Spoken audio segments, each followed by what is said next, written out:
Okay, good morning everyone. So today we are going to learn about basic English grammar. तो जैसे हम सबको लगता है कि इंग्लिश बहुत डिफिकल्ट है, हम नहीं सीख सकते हैं, हम कैसे सीख पाएंगे? तो इंग्लिश बहुत ही इजी है और इसको सीखने के लिए कोई एज नहीं चाहिए। हम कोई भी एज में इसको आराम से सीख सकते हैं। बस इसके लिए चाहिए हमको प्रैक्टिस। हम जितना प्रैक्टिस करेंगे उतना इजीली हम इसको जल्दी सीख पाएंगे। ओके, सो जैसे कि आज हम बेसिक से स्टार्ट करेंगे, यानी कि बेस से ही स्टार्ट करेंगे पूरा लो लेवल से। जैसे कि आप लोग सबको पता है हमारे इंग्लिश में होते हैं 26 अल्फाबेट्स। ओके, वो आपको पता ही है, ए से जेड तक सबको बचपन से पढ़ते आ रहे हैं। ए से जेड तक जो है वो हमारे अल्फाबेट्स हैं। वो कितने हैं? 26 हैं। वो डिवाइड है टू पार्ट्स में, that is vowel and consonant. So A E I O U, ये 5 से हमारे वावल्स, और रेस्ट जो बच गए वो है कंसोनेंट, वो है हमारे 21।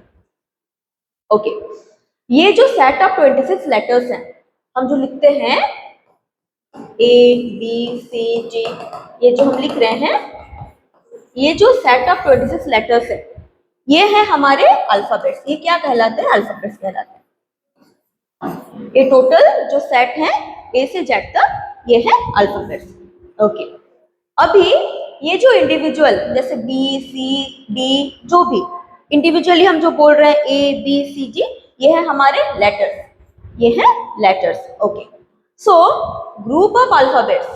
Okay, A B C D जो है वो है हमारे लेटर्स। अभी ये लेटर्स मिलके क्या बनते हैं? ये हमारे लेटर्स जो है ये मिलके क्या बनते हैं? Words. Means group of letters form words. जैसे कि हम एक एक लेटर्स को ज्वाइन करेंगे, सी ए टी, ये बन गया cat, that is a word.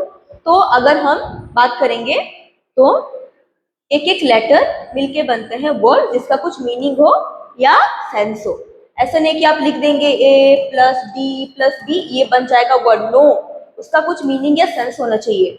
Okay, C plus A plus T, that is cat. ये क्या बना? एक वर्ड बना। So group of letters form word. Group of letters मिलके वर्ड्स बनते हैं। अभी ये ग्रुप ऑफ वर्ड्स मिलके क्या बनते हैं? अभी हम जो कैट लिखे, वैसा कुछ ग्रुप ऑफ वर्ड्स जो कि आपका प्रॉपरली अरेंज्ड हो, एक प्रॉपर मैनर में अरेंज्ड हो, उसका कुछ मीनिंग हो या सेंस हो, वो फॉर्म करते हैं sentence. Group of words which have some meaning और sense is called sentence. For example,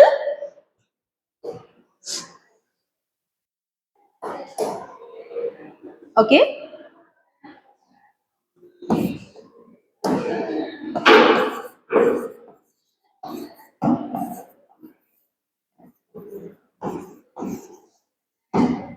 यहाँ पे ये मैं जो लिखी ये एक सेंटेंस है, क्योंकि ये एक आपका कंप्लीट सेंटेंस है। ये कैसे बना? ग्रुप ऑफ वर्ड से बना।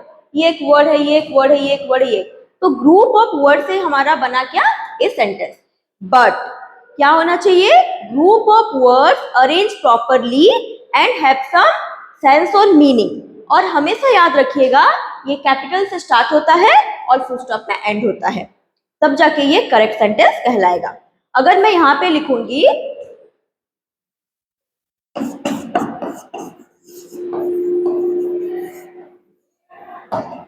तो ये एक कंप्लीट सेंटेंस नहीं है। क्यों नहीं है?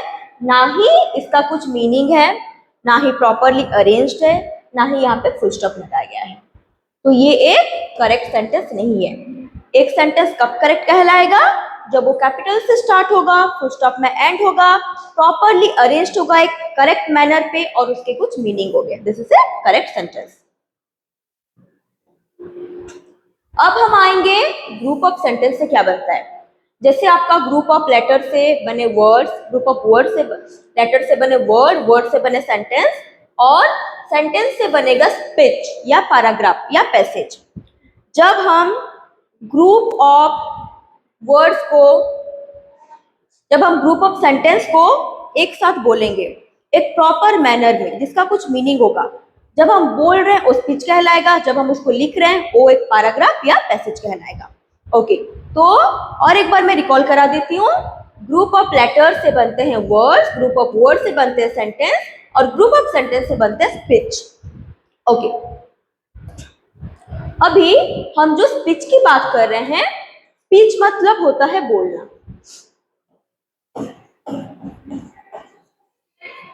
स्पीच मतलब आप लोग सबको पता है, स्पीच में speak, speak you are speaking, speak से हुआ स्पीच। तो हम जो बोल रहे हैं वो है स्पीच।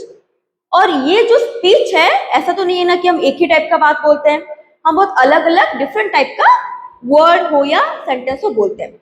अब ये स्पीच जो है वो क्या है, कैसा है, कितने पार्ट्स में है? तो ये जो स्पीच है ये हमारे डिवाइड है 8 पार्ट्स में। कितने पार्ट्स में? 8 पार्ट्स में। अब ये जो स्पीच है और ये जो डिवाइड है अलग अलग पार्ट्स में, इसी को हम बोल रहे हैं पार्ट्स ऑफ स्पीच।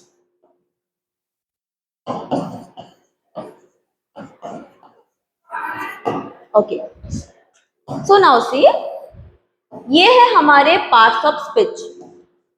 और ये कितने टाइप में डिवाइड है? 8 टाइप में। 8 टाइप्स में ये डिवाइड है। तो हम जो भी बात करते हैं, हम जो भी बोलते हैं, ये 8 में से ही होगा। आप ट्राई कर लीजिए, आप जो भी बोल रहे हैं वो ये 8 में से ही होगा, उससे बाहर नहीं होगा। ओके, सो देखिए,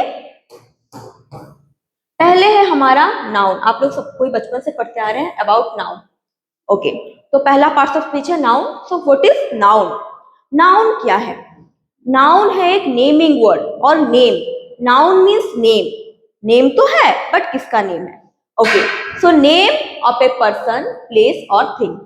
कोई भी पर्सन का नाम, कोई भी प्लेस का नाम, या कोई भी चीज का नाम, ये होता है noun. Name of any people, place, animal और thing is called noun. Okay, for example teacher, city, dog, apple, ये किसी ना किसी का नाम है, ये है आपका नाउन। इसको हम डिस्क्राइब करेंगे हमारे नेक्स्ट क्लास में। अभी क्या है ना, बस हम इसको, बस उसका बेस को पढ़ लेते हैं, फिर इसको डिटेल्स में हम अलग अलग क्लास में डिस्कस करेंगे। Next is your verb. तो वर्ब क्या है? वर्ब मीन्स एक्शन वर्ड्स, जहां पे कुछ काम हो रहा है, कुछ एक्शन हो रहा है, आप कुछ काम कर रहे हैं, that is your verb. For example run, eat, write, means कुछ ना कुछ काम हो रहा है, कुछ ना कुछ एक्शन आप कर रहे हैं या कुछ ना कुछ काम कर रहे हैं, दैट इज योर वर्ब। तो आप बोल सकते हैं एक्शन वर्ड और doing word. Okay, next is your adjective. Adjective क्या है? डिस्क्राइब ए नाउन, जो वर्ड एक नाउन को डिस्क्राइब करता है। ओके, फॉर एग्जाम्पल जैसे हम बोलेंगे, अगर मैं बोल रही हूं बुक, तो आप बोल सकते हैं ब्लू बुक। अगर मैं बोलूंगी dress, blue dress, green dress, beautiful dress, तो जो वर्ड आपके नाउन को डिस्क्राइब करता हो वो है आपका adjective. So what is adjective? It describe a noun. For example blue, sweet, tall, funny, यानी कि वो चीज कैसा है उसको जो वर्ड डिस्क्राइब करता है वो होता है adjective. Okay, next is adverb. What is adverb? Adverb, इसी में ही है वर्ब, ये वर्ड में ही है वर्ब, मतलब कुछ वर्ड से रिलेट होगा। डिस्क्राइब ए वर्ब, ओके, वो एक वर्ब को डिस्क्राइब करता है, वो कैसा है उसके बारे में और डिटेल्स में बोलता है या उसको मॉडिफाई करके बताता है। वो एक वर्ब को डिस्क्राइब करेगा, एक एडजेक्टिव को डिस्क्राइब कर सकता है, या और एक एडवर्ब को भी डिस्क्राइब कर सकता है। ओके, और ये नॉर्मली आपका क्या होता है ना, ज्यादातर एलवाई में वो एंड होता है। फॉर एग्जाम्पल क्विकली, चेयरफुली, है ना, क्वाइटली, मीन्स हम बोलेंगे शी इज लाफिंग चेयरफुली, वो कैसे लाफ कर रही है? लाफ एक वर्ब है, अब वर्ब को डिस्क्राइब कर रहा है एडवर्ब। लाफ वो एक वर्ब है, how she is laughing cheerfully, तो यहाँ पे चेयरफुली क्या हो गया? एडवर्ब हो गया। Okay, next is your pronoun. What is pronoun?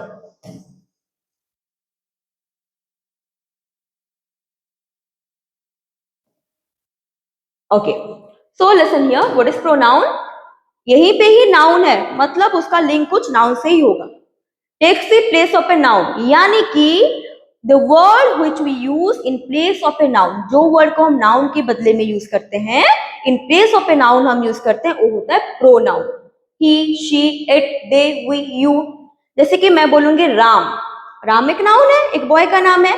अब राम के बदले में मैं क्या यूज कर सकती हूँ? ही। तो ही क्या है? ही एक प्रोनाउन है। हम मेल पर्सन के लिए यूज करते हैं ही, और फीमेल के लिए यूज करते हैं शी, और कोई भी नॉन लिविंग थिंग के लिए हम यूज करते हैं इट। ओके, सो यहाँ पे अगर मेल होगा और सिंगल होगा फिर यूज कर सकते हैं, फीमेल होगा सिंगुलर होगा तो शी यूज कर सकते हैं, प्लूरल में है तो आप दे यूज कर सकते हैं, नॉन लिविंग थिंग है आप इट यूज कर सकते हैं, वी और यू को भी आप प्लूरल के लिए यूज कर सकते हैं। Okay, so the word which takes place of a noun is called pronoun. Okay, next है आपका प्रीपोजिशन। What is preposition? यहाँ पे क्या है? पोजीशन। पोजीशन मतलब कि कुछ पोजीशन के बारे में होगा। ओके, क्या है देखते हैं। सोर्स, लोकेशन, टाइम और डायरेक्शन। कोई भी चीज का पोजीशन शो करता है, यानी कि उसका लोकेशन हो सकता है, टाइम हो सकता है, डायरेक्शन हो सकता है, और एक होता है कि वो एक सेंटेंस में अदर वर्ड के साथ भी लिंक करता है। ओके, सो देखो किसी का भी पोजीशन बता रहा है, फॉर एग्जाम्पल इन, वो कहाँ पे है? ओके, अंडर, बिसाइड, विथ, यानी कि उसका पोजीशन वो कहाँ पे है। देखो, I am giving U A small example.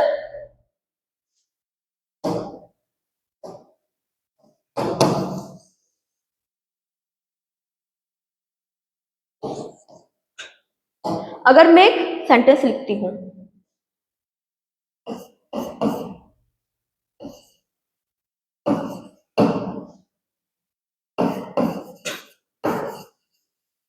Okay, ये सेंटेंस को थोड़ा पढ़ के देखिए कैसा लग रहा है। ही इज द ट्री, उसका कुछ मीनिंग है, कुछ सेंस है, करेक्ट सेंटेंस है? नो। क्यों नहीं है? क्योंकि ही इज द ट्री, इसका क्या मीनिंग होता है? मीनिंगलेस। और यहाँ पे कुछ तो मिसिंग है। क्या मिसिंग है? लेकिन अगर अभी मैं यहाँ पे एक वर्ड ऐड करूंगी, he is under the tree, तो इसका कुछ मीनिंग है? यस, यहाँ से आपको समझ रहे हो, क्या समझ रहे हो कि वो ट्री के अंडर खड़ा है, मीन्स कुछ मीनिंग है। तो एक वर्ड पूरा सेंटेंस का मीनिंग ही चेंज कर दिया। यस और नो? सो यहाँ पे देखो, यहाँ पे जो वर्ड है ये क्या बता रहा है? पोजीशन बता रहा है। वो कहाँ पे खड़ा है? ट्री के अंदर, ट्री के नीचे, अंडर द ट्री। तो यहाँ पे ये जो है ये क्या कर रहा है ना, उसका पोजीशन बता रहा है, और वो अदर वर्ड के साथ भी लिंक करता है। ओके, तो ये है आपका प्रीपोजिशन, क्योंकि वो पोजीशन बताता है। ओके, नेक्स्ट हो गया आपका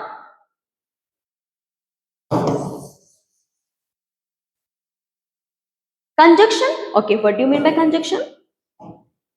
conjunction means connect word, phrases और क्लॉजेस, यानी कि जो वर्ड दो वर्ड को कनेक्ट करे, दो सेंटेंस को कनेक्ट कर सकता है, क्लॉजेस को कनेक्ट कर सकता है, या फ्रेजेस को भी वो कनेक्ट करता है। फॉर एग्जाम्पल एंड, बट, और, बिकॉज, सो, ये सब वर्ड क्या है ना, हम दो वर्ड को यूज ज्वाइन करने के लिए यूज करते हैं। जैसे कि हम बोलेंगे राम एंड श्याम, आप अगर बोलोगे राम श्याम, वो सही नहीं लग रहा है, तो हम दो तो वर्ड को जो यूज ज्वाइन करने के लिए यूज करते हैं वो है कंजक्शन। एंड, बट होता है ना, आप यूज करते हैं कोई दो ठो सेंटेंस को, क्लॉजेस को ज्वाइन करने के लिए, एंड, बट और बिकॉज। तो जो वर्ड दो ठो सेंटेंस को, वर्ड्स को, फ्रेजेस को या क्लॉजेस को ज्वाइन करने में हेल्प करे वो है आपका conjunction. Okay, next and your last one is interjection. क्या है इंटरजेक्शन? कभी कभी होता है कि आप एक सडन रिएक्शन देते हैं, सरप्राइज फीलिंग, आप शॉक हो जाते हैं, सरप्राइज हो जाते हैं, तब आप एक रिएक्शन देते हैं। सो एक्सप्रेस स्ट्रॉन्ग इमोशन, जो वर्ड आपका स्ट्रॉन्ग फीलिंग को, आपका सडन रिएक्शन को, स्ट्रॉन्ग इमोशन को एक्सप्रेस करे वो है आपका इंटरजेक्शन। जैसे आप बहुत ज्यादा खुश हो जाएंगे, सरप्राइज हो जाएंगे, आप बोलते हैं वाओ, ओह, आपका अगर कुछ खराब हो गया आपके साथ, आप उफ बोलते हो ना, तो वो वर्ड जो आप एक सडन रिएक्शन, सरप्राइज फीलिंग को एक्सप्रेस करने के लिए यूज करते हैं, वो वर्ड है आपका इंटरजेक्शन। तो ये हो गया हमारे 8 पार्ट्स ऑफ स्पीच। ये था हमारा 8 पार्ट्स ऑफ स्पीच। अब इसी के बारे में हम पढ़ते हैं हमारे ग्रामर में। तो ये हो गया आपका, मैं जो स्टार्ट की बेसिक से, बट नेक्स्ट क्लास में हम डिस्कस करेंगे इसके डिटेल्स में। ओके, तो होप सो आपको आज का क्लास पसंद आया हो। अगर पसंद आया हो तो एक लाइक जरूर करें। Thank you.